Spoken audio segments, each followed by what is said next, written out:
Livro 1, Capítulo 2. Algumas objeções. Se essas duas ideias são nosso fundamento, é melhor que eu deixe esse fundamento bem firme antes de seguir em frente. Algumas das cartas que recebi mostram que um grande número de pessoas tem dificuldade para compreender o que significa essa lei da natureza humana, ou lei moral, ou regra de bom comportamento. Certas pessoas, por exemplo, me escreveram perguntando: isso que você chama de lei moral não é simplesmente o nosso instinto gregário? Será que ele não se desenvolveu como todos os nossos outros instintos? Não vou negar que possuímos esse instinto, mas não é a ele que me refiro quando falo em lei moral. Todos nós sabemos o que é ser movido pelo instinto, pelo amor materno, o instinto sexual ou o instinto da alimentação. Sentimos o forte desejo ou impulso de agir de determinada maneira. E é claro que, às vezes, sentimos o desejo intenso de ajudar outra pessoa. Isso se deve, sem dúvida, ao instinto gregário. No entanto, sentir o desejo intenso de ajudar é bem diferente de sentir a obrigação imperiosa de ajudar, quer o queiramos, quer não. Suponhamos que você ouça o grito de socorro de um homem em perigo. Provavelmente sentirá dois desejos: o de prestar socorro, que se deve ao instinto gregário, e o de fugir do perigo, que se deve ao instinto de autopreservação. Mas você encontrará dentro de si, além desses dois impulsos, um terceiro elemento, que lhe mandará seguir o impulso da ajuda e suprimir o impulso da fuga. Esse elemento, que põe na balança os dois instintos e decide qual deles deve ser seguido, não pode ser nenhum dos dois. Você poderia pensar também que a partitura musical, que lhe manda, num determinado momento, tocar tal nota no piano e não outra, é equivalente a uma das notas no teclado. A lei moral nos informa da melodia a ser tocada, nossos instintos são meras teclas. Há outra maneira de perceber que a lei moral não é simplesmente um de nossos instintos. Se existe um conflito entre dois instintos e, na mente dessa criatura, não há mais nada além desses instintos, é óbvio que o instinto mais forte tem de prevalecer. Porém, nos momentos em que enxergamos a lei moral com maior clareza, ela geralmente nos aconselha a escolher o impulso mais fraco. Provavelmente, seu desejo de ficar a salvo é maior do que o desejo de ajudar o homem que se afoga, mas a lei moral lhe manda ajudá-lo, apesar dos pesares. E, em geral, ela nos manda tomar o impulso correto e tentar torná-lo mais forte do que originalmente era, não é mesmo? Ou seja, sentimos que temos o dever de estimular nosso instinto gregário, por exemplo, despertando a imaginação e estimulando a piedade, entre outras coisas, para termos força para agir corretamente na hora certa. E evidente, porém, que, no momento em que decidimos tornar mais forte um instinto, nossa ação não é instintiva. Aquilo que lhe diz: seu instinto está adormecido, desperte-o, não pode ser o próprio instinto. O que lhe manda tocar tal nota no piano não pode ser a própria nota. Há ainda uma terceira maneira de ver a lei moral. Se ela fosse um de nossos instintos, seríamos capazes de identificar dentro de nós um impulso que sempre pudéssemos chamar de bom segundo a regra da boa conduta. Mas isso não acontece. Não existe nenhum impulso que às vezes a lei moral não nos aconselhe a inibir, nem outro que ela não nos encoraje a praticar de vez em quando. E um erro achar que alguns de nossos impulsos, como o amor materno e o patriotismo, são bons, e outros, como o instinto sexual e a agressividade, são maus. Tudo o que queremos dizer é que existem mais situações em que o instinto de luta e o desejo sexual devem ser contidos do que situações em que devemos conter o amor materno e o patriotismo. No entanto, em certas ocasiões, é dever do homem casado encorajar seu impulso sexual, e do soldado fomentar sua agressividade. Existem também oportunidades em que a mãe deve refrear o amor pelo filho, ou um homem deve conter o amor por seu país, para que não cometam injustiça contra outras crianças ou outros países. A rigor, não existem impulsos bons e impulsos maus. Voltemos ao piano. Não há nele dois tipos de notas, as certas e as erradas. Cada uma das notas é certa para uma determinada ocasião e errada para outra. A lei moral não é um instinto particular ou um conjunto de instintos, é como um maestro que, regendo os instintos, define a melodia que chamamos de bondade ou boa conduta. Este tema, aliás, tem grandes consequências práticas. A coisa mais perigosa que podemos fazer é tomar um certo impulso de nossa natureza como critério a ser seguido custe o que custar. Não existe um único impulso que, erigido em padrão absoluto, não tenha poder de nos transformar em demônios. Talvez você pense que o amor pela humanidade em geral é livre de perigos, mas isso não é verdade. Se deixarmos de lado o senso de justiça, logo estaremos violando acordos e falsificando provas judiciais em prol do bem da humanidade. Teremos então nos tornado homens cruéis e desleais. Outras pessoas me escreveram perguntando: isso que você chama de lei moral não é somente uma convenção social, algo que nos foi incutido pela nossa educação? Acredito que essas pessoas incorrem num mal entendido. Elas tomam por pressuposto o que, se aprendemos alguma regra de nossos pais e professores, essa regra é uma simples invenção humana. Mas é evidente que isso não é verdade. Todos aprendemos a tabuada na escola. Uma criança que crescesse sozinha numa ilha deserta não aprenderia. Mas salta à vista que a tabuada não é apenas uma convenção humana, algo que os seres humanos fizeram para si que poderiam ter feito diferente se assim quisessem. Concordo plenamente que aprendemos a regra de boa conduta dos pais e professores, dos amigos e dos livros, assim como aprendemos todas as outras coisas. Porém, certas coisas que aprendemos são meras convenções que poderiam poderiam ser diferentes. Aprendemos a manter-nos à direita na estrada, mas a regra poderia ser manter-se à esquerda, e outras coisas, como a matemática, são verdades. A pergunta a ser feita é a qual das duas classes pertence à lei da natureza humana. Há duas razões para afirmar que ela pertence à mesma classe que a da matemática. A primeira, expressa no primeiro capítulo, é que, apesar de haver diferenças entre as ideias morais de certa época ou países de outros tempos ou lugares, essas diferenças, na realidade, não são muito grandes nem de longe são tão importantes quanto a maioria das pessoas imagina, e, assim, podemos reconhecer a mesma lei dentro de todas elas, ao passo que as meras convenções, como o sentido do trânsito ou os tipos de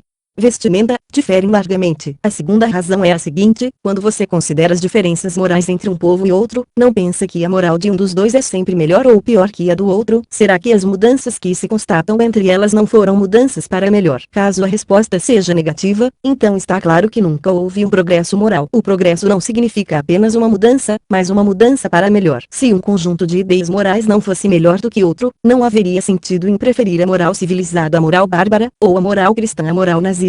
E ponto pacífico que a moralidade de alguns povos é melhor que a de outros. Acreditamos também que certas pessoas que tentaram mudar os conceitos morais de sua época foram o que chamaríamos de reformadores ou pioneiros, pessoas que entenderam melhor a moral do que seus contemporâneos. Pois muito bem, no momento em que você diz que um conjunto de ideias morais é superior a outro, está, na verdade, medindo os ambos segundo um padrão e afirmando que um deles é mais conforme a esse padrão que o outro. O padrão que os mede, no entanto, difere de ambos. Você está, na realidade, comparando as duas coisas com uma moral verdadeira e admitindo que existe algo que se pode chamar de o certo, independentemente do que as pessoas pensam, e está admitindo que as ideias de alguns povos se aproximaram mais desse certo que as ideias de outros povos. Ou, em outras palavras, se as suas noções morais são mais verdadeiras que as dos nazistas, deve existir alguma moral verdadeira que seja o objeto a que essa verdade se refere. A razão pela qual sua concepção de Nova York pode ser mais verdadeira ou mais falsa que a minha é que Nova York é um lugar real, cuja existência independe do que eu ou você pensamos a seu respeito. Se, quando mencionássemos Nova York, tudo o que pensássemos fosse a cidade que existe na minha cabeça, como é que um de nós poderia estar mais próximo da verdade do que o outro? Não haveria medida de verdade ou de falsidade. Do mesmo modo, se a regra da boa conduta significasse simplesmente tudo que cada povo aprova, não haveria sentido em dizer que uma nação está mais correta do que a outra, nem que o mundo se torna moralmente melhor ou pior, por terem confundido as diferenças morais com as meras diferenças de crença a respeito dos fatos. Por exemplo, Orien me perguntou certa vez, 300 anos atrás, as bruxas na Inglaterra eram queimadas na fogueira. E isso que você chama de regra da natureza humana ou de boa conduta? Mas é claro que a razão pela qual não se executam mais bruxas hoje em dia é que não acreditamos que elas existam. Se acreditássemos e realmente pensássemos que existem pessoas entre nós que venderam a alma para o diabo, receberam em troca poderes sobrenaturais e usaram esses poderes para matar ou enlouquecer os vizinhos, ou para provocar calamidades naturais, certamente concordaríamos que, se alguém merecesse a pena de morte, seriam essas sórdidas traidoras. Não há aqui uma diferença de princípios morais, apenas de enfoque dos fatos. Pode ser que o fato de não acreditarmos em bruxas seja um grande avanço do conhecimento, mas não existe avanço moral algum em deixar de executá-las quando pensamos que elas não existem. Não consideraríamos misericordioso um homem que não armasse ratoeiras por não acreditar que houvesse ratos na casa.